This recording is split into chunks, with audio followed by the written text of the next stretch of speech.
Welcome to my YouTube channel. ഇന്ന് ഞാനിവിടെ ചമ്മന്തിപ്പൊടിയാണ് ഉണ്ടാക്കുന്നത്. അതപ്പോൾ എങ്ങനെ ഉണ്ടാക്കുന്നതെന്ന് നമുക്ക് നോക്കാം.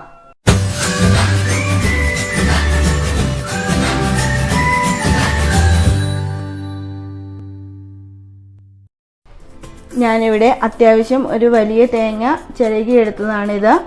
2 വലിയ കഷ്ണം ഇഞ്ചി വട്ടത്തിലരിഞ്ഞതാണിത്. ഇത് ഒരു 16 വറ്റൽമുളകാണിത്. അത് നമ്മുടെ എരിവിന് ആവശ്യത്തിന് ചേർക്കാം. അതുപോലെ ചുവന്നുള്ളിയാണ് ഞാൻ എടുത്തിരിക്കുന്നത്. ഇതൊരു 15 എണ്ണം എടുത്തിട്ടുണ്ട്. നമുക്കിത് ഇനി എണ്ണയിൽ ഈ വറ്റൽമുളകും ഒന്ന് വറുത്തെടുക്കണം. അതുപോലെ ഇഞ്ചി ഒന്ന് വറുത്തെടുക്കണം. അതിനായിട്ട് ഞാനിവിടെ ചീനച്ചട്ടി അടുപ്പത്ത് വെച്ചിട്ടുണ്ട്. ചൂടായിട്ടുണ്ട്. ഇനി നമുക്കിതിലേക്ക് ഈ വറ്റൽമുളക് ചൂടാക്കി എടുക്കാനുള്ള എണ്ണ മാത്രം ഒഴിച്ചാൽ മതി. ഞാനിപ്പോൾ 1 ടേബിൾ സ്പൂൺ എണ്ണയാണ് എടുത്തിരിക്കുന്നത്. വെളിച്ചെണ്ണയാണിത്.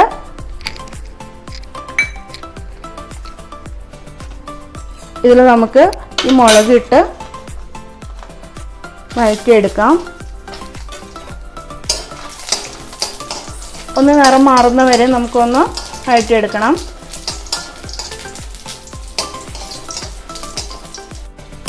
ഇപ്പോൾ ഈ മുളക് എല്ലാം നല്ലോണം കളറ് മാറിയിട്ടുണ്ട്. നമുക്കിത് വാങ്ങിയെടുക്കാം.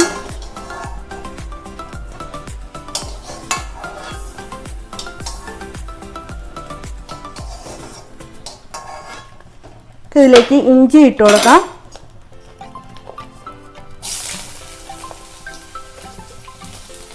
ഇത് നമുക്കൊന്ന് നല്ലോണം വറുത്ത് കോരണം.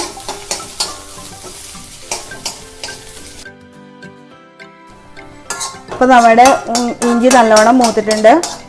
നമുക്ക് ഇതിന് കോരിയെടുക്കാം.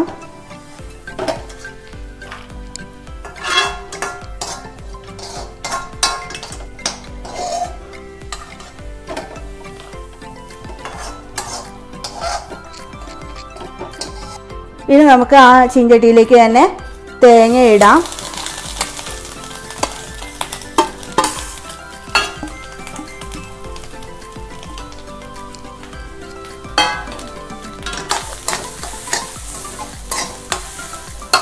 ഇതിലേക്ക് നമുക്ക് ചുവന്നുള്ളി അരിഞ്ഞത് ചേർത്ത് കൊടുക്കാം.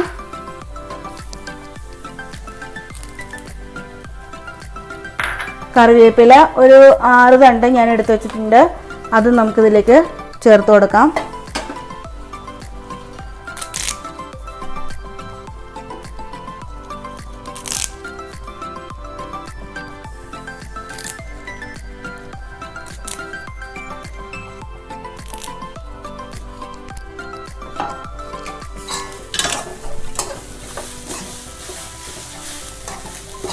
ഇതിൽ നമ്മൾ വെളിച്ചെണ്ണ വീണ്ടും ചേർത്തിട്ടില്ല. അങ്ങനെ ചേർക്കാത്ത കാരണം അത് അടി പിടിക്കും. അപ്പം നല്ലവണ്ണം ഇത് ഇളക്കി കൊടുക്കണം. ഒരുപാട് തീ കൂട്ടി വെച്ച് വേവിക്കരുത്.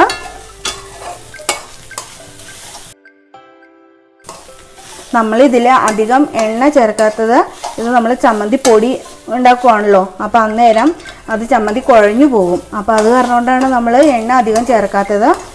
നമ്മൾ ആ വറുത്തെടുത്ത ബാക്കിയുള്ള ആ എണ്ണയിൽ തന്നെയാണ് നമ്മൾ ഈ തേങ്ങ വറുത്തെടുക്കുന്നത്.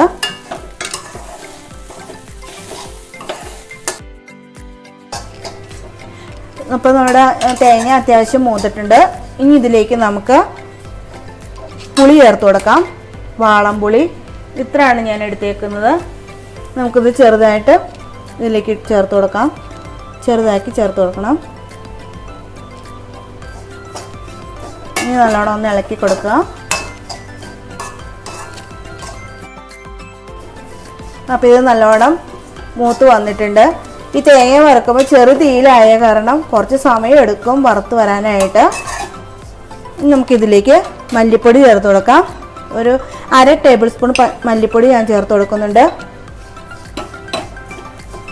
ഇനി ഇതിലേക്ക് കായപ്പൊടി ചേർത്ത് കൊടുക്കണം. ഒരു 1/4 ടീസ്പൂൺ കായപ്പൊടി ചേർത്ത് കൊടുക്കുന്നുണ്ട്. ഉപ്പ് നമുക്ക് മിക്സിയിൽ തേങ്ങ പൊടിക്കുന്ന സമയം ആവശ്യത്തിന് ചേർത്ത് കൊടുക്കാം.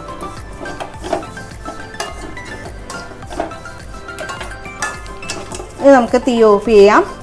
എന്നിട്ട് ഇത് ചൂടാറിയിട്ട് വേണം നമുക്ക് മിക്സിയിലൊന്ന് പൊടിച്ചെടുക്കാൻ. ഞാനതൊരു പ്ലേറ്റിലേക്ക് മാറ്റി വയ്ക്കുകയാണ്. ഇതിൻ്റെ ചൂടാറണമെന്ന് ഒന്ന് ചൂടാറട്ടെ. അപ്പോൾ നമുക്ക് മിക്സിയുടെ ജാറിലേക്ക് ഈ മുളകും ഇഞ്ചിയും നമുക്ക് ആദ്യം തന്നെ ഒന്ന് പൊടിച്ചെടുക്കണം. അപ്പോൾ ജാറിൽ ഒട്ടും വെള്ളം ഉണ്ടാവരുത്. നമുക്കിത് പൊടിച്ചെടുക്കാം.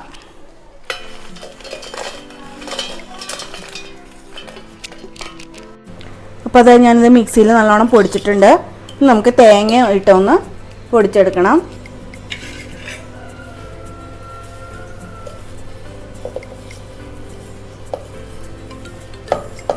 നമുക്കിത് 2 പ്രാവശ്യമായിട്ടൊന്ന് പൊടിച്ചെടുക്കാം. അപ്പം നമ്മുടെ ചമ്മന്തിപ്പൊടി ഇവിടെ റെഡി ആയിട്ടുണ്ട്. ഞാൻ മിക്സിയുടെ ജാറിൽ നിന്ന് ഒരു പാത്രത്തിലേക്ക് മാറ്റിയിട്ടുണ്ട്. അപ്പോൾ ഇതെല്ലാവരും ഒന്ന് ട്രൈ ചെയ്ത് നോക്കണം. നമ്മൾ മഴക്കാലത്തൊക്കെ നല്ല ചൂട് കഞ്ഞിയുടെ ഒപ്പം കഴിക്കാൻ നല്ല സൂപ്പർ ഡിഷാണിത്. ഈ വീഡിയോ ഇഷ്ടമായെങ്കിൽ ലൈക്ക് ചെയ്യുക, ഷെയർ ചെയ്യുക, സബ്സ്ക്രൈബ് ചെയ്യുക. കൂടാതെ തൊട്ടടുത്തുള്ള ബെൽ ഐക്കൺ കൂടി അമർത്തിയാൽ ഞാനിടുന്ന വീഡിയോസ് എല്ലാം നിങ്ങൾക്ക് നോട്ടിഫിക്കേഷനായി ലഭിക്കുന്നതായിരിക്കും. താങ്ക്